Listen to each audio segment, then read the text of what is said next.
ಅನುದಿನ ಆತ್ಮಿಕ ಆಹಾರದ ಕಾರ್ಯಕ್ರಮವನ್ನು ವೀಕ್ಷಿಸುವಂಥ ವೀಕ್ಷಕರೆಲ್ಲರಿಗೂ ರಕ್ಷಕನು ಒಡೆಯನು ಪ್ರಪಂಚ ಮೋಕ್ಷ ಪ್ರದಾತನಾದ ಯೇಸು ಕ್ರಿಸ್ತನ ನಾಮದಲ್ಲಿ ಹೃತ್ಪೂರ್ವಕ ವಂದನೆಗಳನ್ನು ತಿಳಿಸ್ತಾ ಇದ್ದೇನೆ. ಸಮಾಧಾನವು, ಸಂತೋಷವು, ಆತ್ಮಿಕ ಆಶೀರ್ವಾದವು, ಆರೋಗ್ಯವು, ನೆಮ್ಮದಿಯು ತಂದೆಯಾದ ದೇವರು ಎಲ್ಲರಿಗೂ ಅನುಗ್ರಹಿಸಲಿ ಎಂದು ಯೇಸು ಕ್ರಿಸ್ತನ ನಾಮದಲ್ಲಿ ತಂದೆಯಾದ ದೇವರನ್ನು ಪ್ರಾರ್ಥಿಸುತ್ತೇನೆ. ದೇವರ ನಾಮಕ್ಕೆ ಸ್ತೋತ್ರವಾಗಲಿ. ಈ ದಿನ ಮತ್ತೊಂದು ಅಂಶವನ್ನು ನಿಮ್ಮೊಟ್ಟಿಗೆ ಮಾತನಾಡೋದಕ್ಕೆ ಸಿದ್ಧನಾಗಿದ್ದೇನೆ.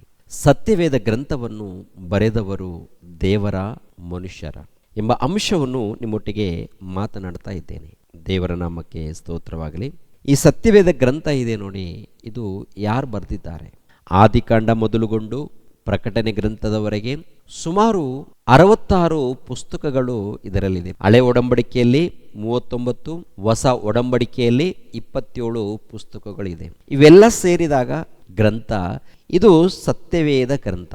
ಸತ್ಯವೇದ ಗ್ರಂಥ ಅಂದಾಗ ದೇವರ ಜ್ಞಾನದಿಂದ, ಅಂದರೆ ಸತ್ಯವಾದಂಥ ಜ್ಞಾನದಿಂದ ತುಂಬಿರುವಂಥ ವಾಕ್ಯಗಳು ಈ ಗ್ರಂಥದಲ್ಲಿ ಇದೆ ಅಂತ ಅರ್ಥ ಪ್ರಿಯರೇ. ದೇವರ ಮಹಾಜ್ಞಾನದಿಂದ ತುಂಬಿರುವಂಥ ಗ್ರಂಥ ಇದು. ಮಹಾಜ್ಞಾನದ ಗ್ರಂಥವನ್ನು ಯಾರು ಬರೆದಿದ್ದಾರೆ? ತುಂಬ ಜನ ಅಂತಾರೆ ಇದು ಯಾರೋ ಮನುಷ್ಯರು ಬರೆದಿದ್ದಾರೆ. ದೇವರು ಬರೆದಿದ್ದಲ್ಲ, ದೇವರು ಬರೆಸಿಲ್ಲ, ಮನುಷ್ಯರು ಬರೆದಿದ್ದಾರೆ. ಮನುಷ್ಯರು ಬರೆದಿದ್ದಾರಾ, ದೇವರು ಬರೆದಿದ್ದಾರಾ ಅಂತ ನೋಡುವಾಗ ವಾಕ್ಯದ ಮೂಲಕ ನಾವು ತಿಳಿದುಕೊಳ್ಳೋಣ ಪ್ರಿಯರೇ. ಪೇತ್ರನು ಬರೆದ 2ನೇ ಪತ್ರಿಕೆ 1ನೇ ಅಧ್ಯಾಯ 19ನೇ ವಚನದಿಂದ 21ನೇ ವಚನದವರೆಗೆ, ಇದಲ್ಲದೆ ಪ್ರವಾದನ ವಾಕ್ಯವು ನಮಗೆ ಮತ್ತು ದೃಢವಾಗಿದೆ. ನಿಮ್ಮ ಹೃದಯದೊಳಗೆ ಬೆಳ್ಳಿಯು ಮೂಡಿ ಅರುಣೋದಯವಾಗುವ ಪರ್ಯಂತರ ಅದನ್ನು ಕತ್ತಲೆಯಾದ ಸ್ಥಳದಲ್ಲಿ ಪ್ರಕಾಶಿಸುವ ದೀಪವೆಂದೆಣಿಸಿ ಅದಕ್ಕೆ ಲಕ್ಷ್ಯ ಕೊಡುವುದೇ ಒಳ್ಳೆಯದು. ಶಾಸ್ತ್ರದಲ್ಲಿರುವ ಯಾವ ಪ್ರವಾದನ ವಾಕ್ಯವು ಕೇವಲ ಮನುಷ್ಯ ಬುದ್ಧಿಯಿಂದ ವಿವರಿಸತಕ್ಕಂಥದ್ದಲ್ಲವೆಂಬುದನ್ನು ಮುಖ್ಯವಾಗಿ ತಿಳಿದುಕೊಳ್ಳಿರಿ. ಯಾಕೆಂದರೆ ಯಾವ ಪ್ರವಾದನೆಯು ಎಂದು ಮನುಷ್ಯರ ಚಿತ್ತದಿಂದ ಉಂಟಾಗಲಿಲ್ಲ. ಮನುಷ್ಯರು ಪವಿತ್ರಾತ್ಮನ ಪ್ರೇರಿತರಾಗಿ ದೇವರಿಂದ ಹೊಂದಿದ್ದನ್ನೇ ಮಾತನಾಡಿದರು. ಅಂದ್ರೆ ಗಮನಿಸಬೇಕು, ಪ್ರವಾದನ ವಾಕ್ಯಗಳು ಅಂದರೆ ದೇವರ ವಾಕ್ಯಗಳು ನಮಗೆ ಮತ್ತು ದೃಢವಾಗಿದೆ. ನಿಮ್ಮ ಹೃದಯದೊಳಗೆ ಬೆಳ್ಳಿಯು ಮೂಡಿ ಅರುಣೋದಯವಾಗುವ ಪರ್ಯಂತರ ಅದನ್ನು ಕತ್ತಲೆಯಾದ ಸ್ಥಳದಲ್ಲಿ ಪ್ರಕಾಶಿಸುವ ದೀಪವೊಂದೆಣಿಸಿ ಅದಕ್ಕೆ ಲಕ್ಷ್ಯ ಕೊಡುವುದು ಒಳ್ಳೆಯದು. ಶಾಸ್ತ್ರದಲ್ಲಿರುವ ಯಾವ ಪ್ರವಾದನ ವಾಕ್ಯವು ಕೇವಲ ಮನುಷ್ಯ ಬುದ್ಧಿಯಿಂದ ವಿವರಿಸತಕ್ಕಂಥದ್ದಲ್ಲವೆಂಬುದನ್ನು ಮುಖ್ಯವಾಗಿ ತಿಳಿದುಕೊಳ್ಳಬೇಕು. ಅಂದ್ರೆ ಇದು ಮನುಷ್ಯರ ಬುದ್ಧಿಯಿಂದ ವಿವರಿಸಿದ್ದಾರೆ, ಮನುಷ್ಯರ ಬುದ್ಧಿಯಿಂದ ಬರೆದಿದ್ದಾರೆ ಅಂದ್ರೆ ನೀವು ತಪ್ಪಾಗಿ ಅರ್ಥ ಮಾಡಿಕೊಂಡಿದ್ದೀರಾ ಅಂತ ಅರ್ಥ. ಮನುಷ್ಯರ ಬುದ್ಧಿಯಿಂದ ಇದು ವಿವರಣೆ ಕೊಟ್ಟಿಲ್ಲ, ಮನುಷ್ಯರ ಬುದ್ಧಿಯಿಂದ ಇದು ಬರೆಯಲ್ಪಟ್ಟಿಲ್ಲ. ಮತ್ತೆ ಹೇಗೆ ಬರೆಯಲ್ಪಟ್ಟಿದೆ? ಯಾರು ಬರೆದಿದ್ದಾರೆ ಇದನ್ನ? ತುಂಬಾ ಜನ ಮಾತಾಡ್ತಾರೆ, ಯಾರೋ ಮೇಧಾವಿಗಳು, ಯಾರೋ ಬುದ್ಧಿವಂತರು ಬರೆದಿದ್ದಾರೆ ಅಂತೇಳಿ. ಪ್ರಿಯರಾದ ದೇವರ ಮಕ್ಕಳಿರ, ಭಕ್ತರು ಬರೆದಿದ್ದಾರೆ. ಭಕ್ತರು ಹೇಗೆ ಬರ್ದಿರ ಅಂತ ನೋಡುವಾಗ ದೇವರ ಪವಿತ್ರಾತ್ಮನ ಪ್ರೇರಣೆಯಿಂದ. ಗಮನಿಸಬೇಕು 20ನೇ ವಚನ, ಶಾಸ್ತ್ರದಲ್ಲಿರುವ ಯಾವ ಪ್ರವಾದನ ವಾಕ್ಯವು ಕೇವಲ ಮನುಷ್ಯ ಬುದ್ಧಿಯಿಂದ ವಿವರಿಸತಕ್ಕಂಥದ್ದಲ್ಲವೆಂಬುದನ್ನು ಮುಖ್ಯವಾಗಿ ತಿಳಿದುಕೊಳ್ಳಿರಿ. ಯಾಕೆಂದರೆ ಯಾವ ಪ್ರವಾದನೆಯು ಎಂದು ಮನುಷ್ಯರ ಚಿತ್ತದಿಂದ ಉಂಟಾಗಲಿಲ್ಲ. ಮನುಷ್ಯರು ಪವಿತ್ರಾತ್ಮ ಪ್ರೇರಿತರಾಗಿ ದೇವರಿಂದ ಹೊಂದಿದ್ದನ್ನೇ ಮಾತಾಡಿದರು.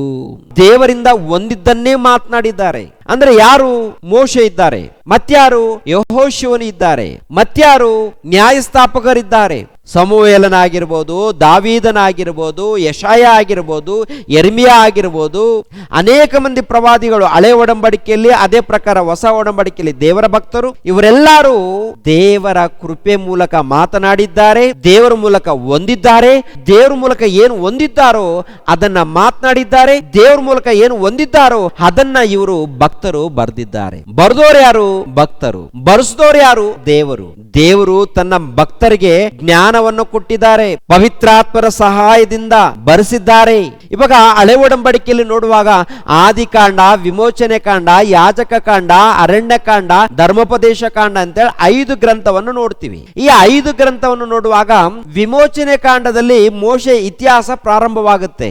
ಮೋಶೆ ಬರೋದಕ್ಕಿಂತ ಮುಂಚಿತವಾಗಿ ಯಾಕೋಬನ ಇತಿಹಾಸ, ಮೋಶೆ ಬರೋದಕ್ಕಿಂತ ಮುಂಚಿತವಾಗಿ ಯೋಸೇಫನ ಇತಿಹಾಸ, ಮೋಶೆ ಬರೋದಕ್ಕಿಂತ ಮುಂಚಿತವಾಗಿ ಇಸಾಕನ ಇತಿಹಾಸ ಆಗಿರ್ಬೋದು, ಅಬ್ರಹಾಮನ ಇತಿಹಾಸ ಆಗಿರ್ಬೋದು, ನೋಹಾನನ ಇತಿಹಾಸ ಆಗಿರ್ಬೋದು, ಹಾನೋಕನ ಇತಿಹಾಸ ಆಗಿರ್ಬೋದು, ಹೇಬೇಲನ ಇತಿಹಾಸ, ಆದಾಮನ ಇತಿಹಾಸ ಹೇಗೆ ಗೊತ್ತಾಯ್ತು? ಸೃಷ್ಟಿ ಕಾರ್ಯಕ್ರಮ ಹೇಗೆ ಗೊತ್ತಾಯ್ತು? ಆದಿಕಾಂಡವನ್ನು ಬರೆದವರಿಗೆ ಅಂತ ನೋಡುವಾಗ ದೇವರು ಮೋಶೆಗೆ ದರ್ಶನ ಕೊಟ್ಟಾಗ ಪವಿತ್ರಾತ್ಮನ ಪ್ರೇರಣೆಯಿಂದ ನಡೆದೋಗಿರುವಂತಹ ಸಂಗತಿಗಳನ್ನ ದೇವರು ಜ್ಞಾನ ಕೊಟ್ಟು ಪವಿತ್ರಾತ್ಮರ ಸಹಾಯದಿಂದ ಬರೆಸ್ತಾರೆ ಪ್ರಿಯರೇ. ಅದೇ ಪ್ರಕಾರ ಹಳೆ ಒಡಂಬಡಿಕೆಯಲ್ಲಿ ಎಷ್ಟು ಗ್ರಂಥಗಳಿದೆ?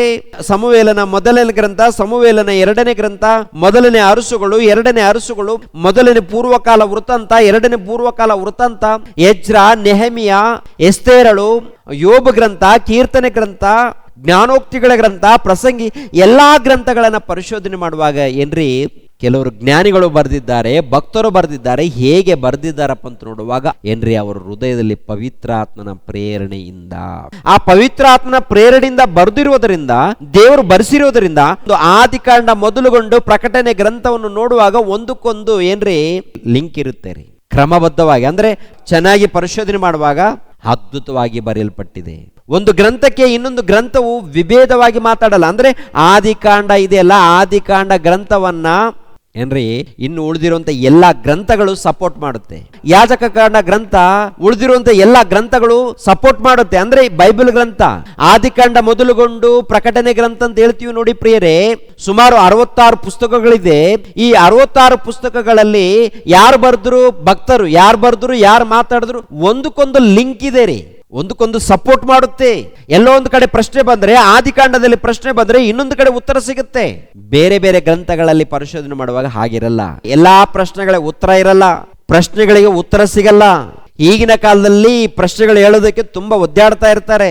ಆದರೆ ಬೈಬಲ್ ಗ್ರಂಥದಲ್ಲಿ ನೋಡಿ, ಆದಿಕಾಂಡ ಮೊದಲುಗೊಂಡು ಪ್ರಕಟಣೆ ಗ್ರಂಥದವರೆಗೆ ಎಲ್ಲಿ ಪ್ರಶ್ನೆ ಬಂದರೂ ಆ ಪ್ರಶ್ನೆಯನ್ನು ಬೈಬಲ್ ಗ್ರಂಥದಲ್ಲೇ ಇರುತ್ತೆ ಪ್ರಿಯರೇ. ಆ ಪ್ರಶ್ನೆಗೆ ಉತ್ತರವನ್ನು ತಿಳ್ಕೊಳ್ಬೇಕಾದ್ರೆ ಪರಿಶೋಧನೆ ಮಾಡಬೇಕು. ಯಾಕೆಂದರೆ ಭಕ್ತರಿದ್ದಾರೆ ನೋಡಿ, ಭಕ್ತರು ಆ ಭಕ್ತರ ಮೂಲಕ ತಂದೆಯಾದ ದೇವರು ಗ್ರಂಥವನ್ನ ಬರೆಸಿದ್ದಾರೆ, ಸತ್ಯವೇದ ಗ್ರಂಥವನ್ನ ಬರೆಸಿದ್ದಾರೆ. ಬರೆಸಿರುವಂತ ವಾಕ್ಯಗಳನ್ನ ಪರಿಶೋಧನೆ ಮಾಡುವಾಗ ಮುಖ್ಯವಾಗಿ ಸರ್ವಮಾನವರು ರಕ್ಷಣೆ ಹೊಂದಬೇಕು, ಸರ್ವಮಾನವರು ನಿತ್ಯ ಜೀವ ಹೊಂದಬೇಕೆನ್ನುವಂಥದ್ದೇ ದೇವರ ಉದ್ದೇಶ. ಮತ್ತೆ ನಿತ್ಯ ಜೀವನ ಹೊಂದಬೇಕಾದ್ರೆ ಏನ್ ಮಾಡಬೇಕು? ದೇವರನ್ನ ತಿಳಿಬೇಕು. ದೇವರನ್ನ ತಿಳಿಬೇಕಾದ್ರೆ ಗ್ರಂಥವನ್ನು ಓದಬೇಕು. ದೇವರನ್ನ ತಿಳಿದುಕೊಂಡು ವಿಧೇಯರಾಗಬೇಕು, ಭಯ ಭಕ್ತಿಯಿಂದ ಜೀವಿಸಬೇಕು. ಜೀವಿಸಿದಾಗ ನೆಮ್ಮದಿ, ಶಾಂತಿ, ಸಮಾಧಾನ, ಸತ್ರೆ ನಿತ್ಯ ಜೀವ ಪ್ರಿಯರೇ. ಆದ್ದರಿಂದ ದೇವರ ವಾಕ್ಯವನ್ನು ತಿಳಿದುಕೊಳ್ಳ್ರಿ, ಧ್ಯಾನಿಸ್ರಿ, ಪಾಲಿಸ್ರಿ, ಸುವಾರ್ತೆ ಮಾಡಿ, ದೇವರ ಪ್ರೀತಿಯನ್ನು ಸಮಾಜಕ್ಕೆ ಪರಿಚಯ ಮಾಡಿ ಈ ಜೀವಿತ ಕಾಲವನ್ನು ಮುಗಿಸಿಕೊಂಡು ಪರಲೋಕವನ್ನು ಪಡೆದುಕೊಳ್ಳಿ. ದೇವರು ನಿಮ್ಮನ್ನು ನನ್ನನ್ನು ಆಶೀರ್ವದಿಸಲಿ. ಎಲ್ಲರೂ ತಲೆಬಾಗಿಸಿರಿ, ಪ್ರಾರ್ಥನೆ ಮಾಡುತ್ತೇನೆ. ಸರ್ವವನ್ನು ಸರ್ವಲೋಕವನ್ನು ಉಂಟು ಮಾಡಿರುವಂತಹ ಸರ್ವೇಶ್ವರನಾದ ನಮ್ಮ ತಂದೆಯೇ, ಮಹೋನ್ನತನಾದಂಥ ನಮ್ಮ ದೇವರೇ, ನಿಮಗೆ ಸ್ತೋತ್ರಗಳು. ಸತ್ಯವೇದ ಗ್ರಂಥವನ್ನು ಪರಿಶೋಧನೆ ಮಾಡುವಾಗ ತಂದೆ, ನೀವು ನಿಮ್ಮ ಮಕ್ಕಳ ಮೂಲಕ, ಭಕ್ತರ ಮೂಲಕ ನೀವು ಬರೆಸಿದ್ದೀರ ತಂದೆ. ಪ್ರತಿ ಮಾತುಗಳು ನಿಮ್ಮ ಮಾತುಗಳು. ಈ ಲೋಕದಲ್ಲಿ ಭಕ್ತರು ಹೇಗೆ ಜೀವಿಸಿದ್ದಾರೋ, ಈ ಲೋಕದಲ್ಲಿ ಅರಸರು ಹೇಗೆ ಜೀವಿಸಿದ್ದಾರೋ, ಈ ಲೋಕದಲ್ಲಿ ದೇಶಗಳು ಹೇಗೆ ಉಂಟಾಗಿದೆಯೋ, ಪ್ರತಿ ಒಂದನ್ನು ಅರ್ಥ ಮಾಡಿಕೊಳ್ಬೇಕಾದರೆ ತಂದೆ ನಿಮ್ಮ ಗ್ರಂಥವನ್ನು ಓದಬೇಕು. ನೀವು ಕೊಟ್ಟಂತ ಗ್ರಂಥವನ್ನು ಓದಬೇಕು ತಂದೆ. ಹಾಗೆ ಓದುವುದಕ್ಕೆ ನಮ್ಮೆಲ್ಲರಿಗೂ ಸಹಾಯ ಮಾಡಿ. ಪ್ರತಿಯೊಬ್ಬರು ನಿಮ್ಮನ್ನು ತಿಳ್ಕೊಳ್ಳುವಂತೆ ಸಹಾಯ ಮಾಡಿ, ತಿಳಿದುಕೊಂಡು ನಿಮಗೆ ವಿಧೇಯರಾಗುವಂತೆ ಸಹಾಯ ಮಾಡಿ. ನೇರ ಪ್ರಸಾರವನ್ನು ವೀಕ್ಷಿಸುವಂತ ಪ್ರತಿ ಮಕ್ಕಳನ್ನು ಆಶೀರ್ವದಿಸಿ. ಪ್ರತಿಯೊಬ್ಬರಿಗೂ ನೆಮ್ಮದಿ, ಶಾಂತಿ, ಸಮಾಧಾನವನ್ನು ದಯಪಾಲಿಸಿ. ಯೇಸು ಪವಿತ್ರ ನಾಮದಲ್ಲಿ ಬೇಡಿ ಹೊಂದಿದೆಯಪ್ಪ ತಂದೆಯೇ, ಆಮೇನ್. ಎಲ್ಲರಿಗೂ ವಂದನೆಗಳು.